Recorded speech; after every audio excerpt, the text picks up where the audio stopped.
பூஞ்சோலை மாணவர்கள் அனைவருக்கும் வணக்கம். இன்னைக்கு 4 ஆகஸ்ட் 2025 திங்கட்கிழமைக்குரிய நியூஸ் பேப்பர் பார்க்க போகிறோம்ப்பா.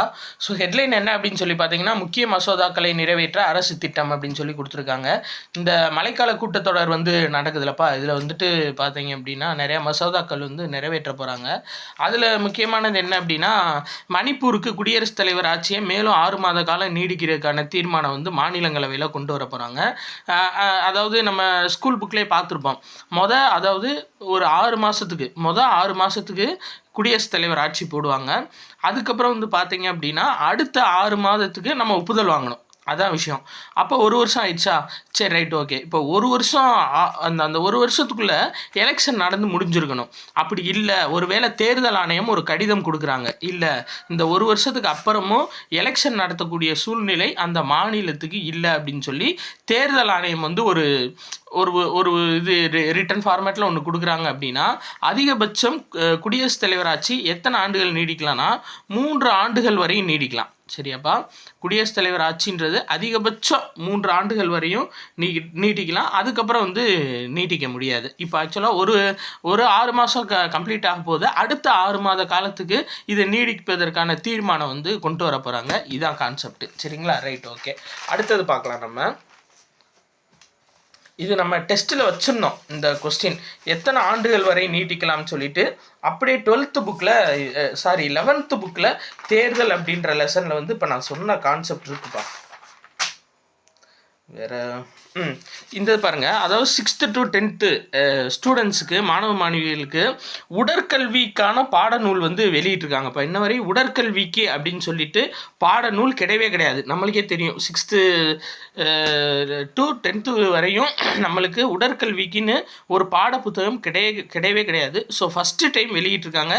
இதை வெளியிட்டது யார் அப்படின்னா, மாநில கல்வி ஆராய்ச்சி மற்றும் பயிற்சி நிறுவனம் உருவாக்கியிருக்காங்க. யார் தலைமையிலான குழு இதை வடிவமைச்சு அப்படின்னா, முனைவர் போ சாம்ராஜ் தலைமையிலான தயாரிப்பு குழு. சரியா, இதான் ரொம்ப முக்கியம்ப்பா. இந்த இது கட்டாயம் கேட்பாங்க. 6th to 10th வரையும் ஃபஸ்ட்டு டைம் யாருக்கு ஃபஸ்ட்டு டைம் எந்த புக்கு வெளியிட்டிருக்காங்க அப்படின்னா, உடற்கல்வி சார்ந்த புத்தகம் வெளியிட்டது யார் அப்படின்னா, கல்வி ஆராய்ச்சி மற்றும் பயிற்சி நிறுவனம் வெளியிட்டிருக்காங்க. யார் தலைமையிலான குழு இதை ஆரம்பித்தாங்க அப்படின்னா, முனைவர் போ சாம்ராஜ் தலைமையிலான தயாரிப்பு குழுவை வச்சு தான் இந்த புக்ஸை ரெடி பண்ணியிருக்காங்கப்பா. சரி ரைட் ஓகே. இல்லை வேறு ஒன்றும் இல்லை, மரபு விளையாட்டுகள் நம்ம நிறையா தெரிஞ்சுக்கிறணும் அப்படின்ற மாதிரி சொல்லியிருக்காங்க. தமிழ் மரபு விளையாட்டுகள் அது சார்ந்து நம்மளுக்கு எதுவும் தேவையில்லை. அடுத்து இந்தது என்ன அப்படின்னா, தஞ்சாவூரில் ராஜராஜ சோழனுக்கு சிலை அமைக்கப்படும் அப்படின்னு சொல்லி தமிழ்நாடு அரசு தெரிவிச்சிருக்காங்க. ஆக்சுவலாக இங்கே தான் நம்மளுக்கு நியூஸ் இருக்குது. என்னென்னா, ராஜராஜ சோழன் மற்றும் ராஜேந்திர சோழனோட நினைவை போற்றும் வகையில் தஞ்சாவூரில் 55 கோடியில் சோழ அருங்காட்சியகம் அமைக்கப்பட போகிறாங்கப்பா. இது ரொம்ப முக்கியமானது. சரியா, சோழ அருங்காட்சியகம் எங்கே அமைக்கப்பட போகுது அப்படின்னா, தஞ்சாவூரில் 55 கோடி செலவில். சரியா, அதே மாதிரி ராஜராஜ சோழனுக்கு 35 அடி உயரத்தில் உயரமான சிலை அங்கே நிறுவ போகிறோம் அப்படின்னு சொல்லியிருக்காங்க. சரியா, ரைட் ஓகே. வேறு இந்த சிறுதானிய உற்பத்தியை பெருக்கிறதுக்காக தமிழ்நாடு அரசு சார்பாக மொத்தம் 52.44 கோடி ஒதுக்கியிருக்காங்கப்பா. இந்த நம்பரை ஞாபகம் வச்சுக்கோங்க, கட்டாயம் கேட்க வாய்ப்பு இருக்குது. ஏன்னா நம்பர் ஓரியன்டாக ஒரு கொஸ்டின் வந்துடும். சரியா, சிறுதானிய உற்பத்தியை பெருக்கிறதுக்காக 52.44 கோடி ரூபாய் ஒதுக்கியிருக்காங்க. கான்செப்ட் இங்கே இருக்குது. நம்மளுக்கு என்ன அப்படின்னா, தமிழ்நாடு அரசு 2 சிறுதானிய சிறப்பு மண்டலங்களை உருவாக்குனாங்கப்பா. ஆக்சுவலாக அதாவது 12 மாவட்டங்களை உள்ளடக்கிய ஒரு சிறுதானிய மண்டலம், 13 மாவட்டங்களை உள்ளடக்கிய ஒரு சிறுதானிய மண்டலம், மொத்தம் 25 மாவட்டங்களை உள்ளடக்கிய சிறுதானிய மண்டலம் 2 மண்டலமாக. சரியா, தமிழ்நாடு அரசு உருவாக்கியிருக்காங்க. இதோட கான்செப்ட் என்ன அப்படின்னா, இதன்படி 10 லட்சம் ஹெக்டேரில் 39.28 லட்சம் மெட்ரிக் டன்னுக்கு இலக்கு நிர்ணயிச்சிருக்காங்க. சரியா, அப்போ இந்த கான்செப்ட் முக்கியம். எத்தனை லட்சம் ஹெக்டேரில் அப்படின்னா, 10 லட்சம் ஹெக்டேரில் எத்தனை மெட்ரிக் டன் உருவாக்க போகிறாங்கன்னா 39.28 மெட்ரிக் டன். அதாவது 39பா இதுலேருந்து 1 கழிச்சோம்னா 2, இதுலேருந்து 1 கழிச்சோம்னா 8. இந்த 3 9 மட்டும் நீங்கள் ஞாபகம் வச்சுக்கோங்க. சரியா? 3 9.28. ஏன்னா நம்பரை சொல்கிறேன்னா கட்டாயம் இந்த நம்பர் ஓரியன்டான கொஸ்டின் கேட்பாங்க. அது சிறுதானியன்ற போது நம்மளுக்கு ரொம்ப முக்கியம். சரியா? அதே மாதிரி 2023ஆம் ஆண்டை வந்து ஐக்கிய நாடுகள் அவை சிறுதானிய ஆண்டுங்களாக அறிவிச்சாங்க. சரியா? Right, okay. இதில் வேறு என்ன இருக்குது அப்படின்னா, அதான் இந்த 2 பகுதிகளாக மொத்தம் 25 மாவட்டங்கள், மண்டலம் 1 மண்டலம் 2 அப்படின்னு சொல்லிட்டு. சரியா? இல்லை வேறு எதுவும் இல்லை, அவ்வளோதான்ப்பா. இதில் நியூஸ்ன்றது அவ்வளோதான். வேறு 25 மாவட்டங்கள்லையும் வந்து சிறுதானிய திருவிழா வந்து நடத்த போகிறாங்களாம். இதில் வந்து மக்கள் மத்தியில் இந்த சிறுதானியங்களோட சிறப்பம்சங்களை கொண்டு சேர்க்குற விதமாக விழிப்புணர்வு, ப்ளஸ் அது போக உணவு போட்டி நிகழ்ச்சி, விழிப்புணர்வு நிகழ்ச்சி, உணவு போட்டி, இது எல்லாமே நடத்த போகிறோம் அப்படின்னு சொல்லியிருக்காங்க. சரியா? அந்த 25 மாவட்டங்களில். Right, okay. 25 மாவட்டங்கள் வேணுமா அப்படின்னா அது தேவையில்லை. நம்மளுக்கு கான்செப்ட் மட்டும் மெயினாக பார்த்துக்கிறணும். அதே மாதிரி இந்த இது இளைஞர்களுக்கு அதிகரித்து வரும் மாரடைப்பு அபாயம் அப்படின்னு சொல்லிட்டு ஒரு இது போட்டிருக்காங்க. அதாவது 30ல் இருந்து 40 வயசுக்குள்ளேயே வந்துட்டு அதிகமாக இந்த மன அழுத்தம், உணவு வகைகள் இது மூலியமாக பாதிக்கப்படுறாங்களாம். இதில் வந்து மாற்றக்கூடிய மற்றும் மாற்ற முடியாத காரணிகள் 2 கான்செப்டாக பிரிச்சிருக்காங்கப்பா. இதில் இதய பிரச்சனைகளுக்கு, அதாவது நோயாளிகளோட வயசு 1, குடும்பத்தில் யாருக்கு இதய நோயாளிகள் குடும்பத்தில் யார் இருந்தாங்களா, குடும்பத்தில் வேறு யாருக்கு இதய நோய்கள் இருக்கா அப்படின்றது வந்து மாற்ற முடியாத காரணிகள். சரியா? மாற்ற முடிந்த காரணிகள் அப்படின்னு சொல்லிட்டு, மாற்றக்கூடிய காரணிகள்னு சொல்லிட்டு, சர்க்கரை நோய், உயர் ரத்த அழுத்தம், புகைப்பிடித்தல், மது அருந்துதல், உடல் உழைப்பு இல்லாத வாழ்க்கை, அதிகப்படியான துரித மற்றும் எண்ணெய் உணவுகள் உட்கொள்ளுதல், மன அழுத்தம், இதெல்லாம் வந்து மாற்றக்கூடிய காரணிகள்னு சொல்லி 2 காரணிகளாக வகைப்படுத்தியிருக்காங்க. ஸோ இதை எழுதி வச்சுக்கோங்க. இது ரொம்ப நம்மளுக்கு முக்கியமானது. கான்செப்ட் ஓரியன்டாக கூற்று காரணத்தில் கேட்கணும் அப்படின்னு நினச்சாங்கன்னா கட்டாயம் கேட்கலாம். சரியா?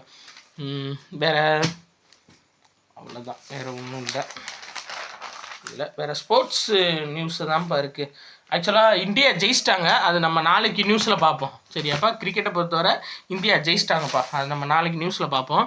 அதே மாதிரி இங்கே கஜகஸ்தானில் வந்துட்டு தடகள போட்டி நடைபெறுது. அதில் நீளம் தாண்டுதலில் இந்திய வீரர் முரளி சங்கர் வந்து சாம்பியன் பட்டம் வென்றிருக்காருப்பா. அப்போ முரளி சங்கர் எந்த விளையாட்டுடன், வீரர் முரளி ஸ்ரீசங்கர், சரியா, இவர் எந்த விளையாட்டுடன் தொடர்புடையவர்னு கேட்டாங்கன்னா தடகளத்தில் வந்து நீளம் தாண்டுதல். சரியா? அதனால் இது ஞாபகம் வச்சுக்கோங்க. வேறு பிரேசிலில் வந்து இந்த கோபா அமெரிக்கா கால்பந்து போட்டி வந்து நடந்திருக்கு. இதில் ஜெயிச்ச டீம் எது அப்படின்னா பிரேசில் தான் ஜெயிச்சிருக்காங்க, கொலம்பியாவுக்கு ஆப்போசிட்டாக. இது ஒரு நியூஸாக எழுதி வச்சுக்கோங்க. சரி. சர்வதேச விண்வெளி நிலையத்தில் வந்து லடாக்லேருந்து 2 பேரை எடுத்துகிட்டு போயிருக்காங்கப்பா. சரியா? அது என்ன அப்படின்னா, அதாவது முக்கியத்துவம் வாய்ந்த சீபக்தான் மற்றும் பக்வீட் விதைகள், 2 விதைகள், சீபக்தான் மற்றும் பக்வீட், இந்த 2 விதைகளும் வந்து பார்த்திங்கன்னா நாசாவோட க்ரூ 11 அப்படின்ற விண்கலம் மூலியமாக எடுத்துகிட்டு போய் அதை வந்து சோதனை பண்ணியிருக்காங்க. இந்த விதை வந்து உணவாக பயன்படுத்த முடியுமா அப்படின்னு சொல்லிட்டு. சரியா? நீங்கள் இதுதான் முக்கியம், சீபக்தான் மற்றும் பக்வீட், இந்த 2 விதைகள் தான் ரொம்ப முக்கியமாக நீங்கள் பார்த்து வச்சுக்கணும். சரி, ரைட். இது அதாவது வேர்ல்டு டேபிள் டென்னிஸ் போட்டி நடந்திருக்குப்பா. சரியா? எங்கே அப்படின்னா, அதாவது ஒரு நிமிஷங்க, வேர்ல்டு டேபிள் டென்னிஸ் போட்டி நடந்திருக்கு. இதில் ஆடவர் ரெட்டையரில் வந்து மனுஷா சர்மா தாக்கர் கூட்டணி இவங்க வந்து தோல்வி அடைஞ்சிருக்காங்க. பட் 2வது இடம் பிடிச்சிருக்காங்க. சரியா? இதை நீங்கள் பார்த்துக்கோங்க. மனுஷா மானவ் தக்கர். சரியா? மனுஷாவும் மானவ் தக்கர் இவங்க 2 பேரும் டேபிள் டென்னிஸ் விளையாட்டுடன் தொடர்புடையவங்க. சரியா? அதே மாதிரி மனுஷா தியா சீத்தாலே. சரியா? இவங்களும் வந்து டேபிள் டென்னிஸுடன் தொடர்புடையவங்க. அப்போ அந்த மனுஷா இவங்க அடிக்கடி வர்றாருப்பா. சரியா? அதனால் பார்த்துக்கோங்க. மனுஷா மானவ் தக்கர் இருக்காங்க பார்த்தீங்களா, இவங்க 2 பேரும் டேபிள் டென்னிஸ் விளையாட்டுடன் தொடர்புடையவங்க. அதை மட்டும் ஞாபகம் வச்சுக்கோங்க. வேறு ஒன்றும் கிடையாது. வேறு இன்னைக்கு நியூஸ் வந்து அவ்வளோதான்ப்பா. இந்த இது ஞாபகம் வச்சுக்கோங்க. வைகை செல்வன் அவர் எழுதின ஒரு நூற்றாண்டின் தவம் அப்படின்ற நூல் வந்து வெளியிடப்பட்டிருக்கு. இந்தளவு கேட்பாங்களான்னு தெரில, நீங்கள் சும்மா ஒரு பேசிக்காக நோட்ஸ் எடுத்து வச்சுக்கோங்க. சரிங்களா? ஒரு நூற்றாண்டின் தவம் அப்படின்ற நூல் வந்து யார் எழுதினது அப்படின்னா வைகை செல்வன் அவர் வந்து எழுதியிருக்காரு. முன்னாள் அமைச்சர் அவர். சரியா? Right, okay. வேறு அவ்வளோதான்ப்பா. வேறு எந்த இதில் வேறு எதுவும் நியூஸ் இல்லை. இன்றைக்கான நியூஸ் பார்த்தாச்சுப்பா. ஸோ பிடிச்சிருந்துச்சி அப்படின்னா உங்கள் ஃப்ரெண்ட்ஸ் எல்லாத்துக்கும் கண்டிப்பாக ஷேர் பண்ணுங்கள். நன்றி.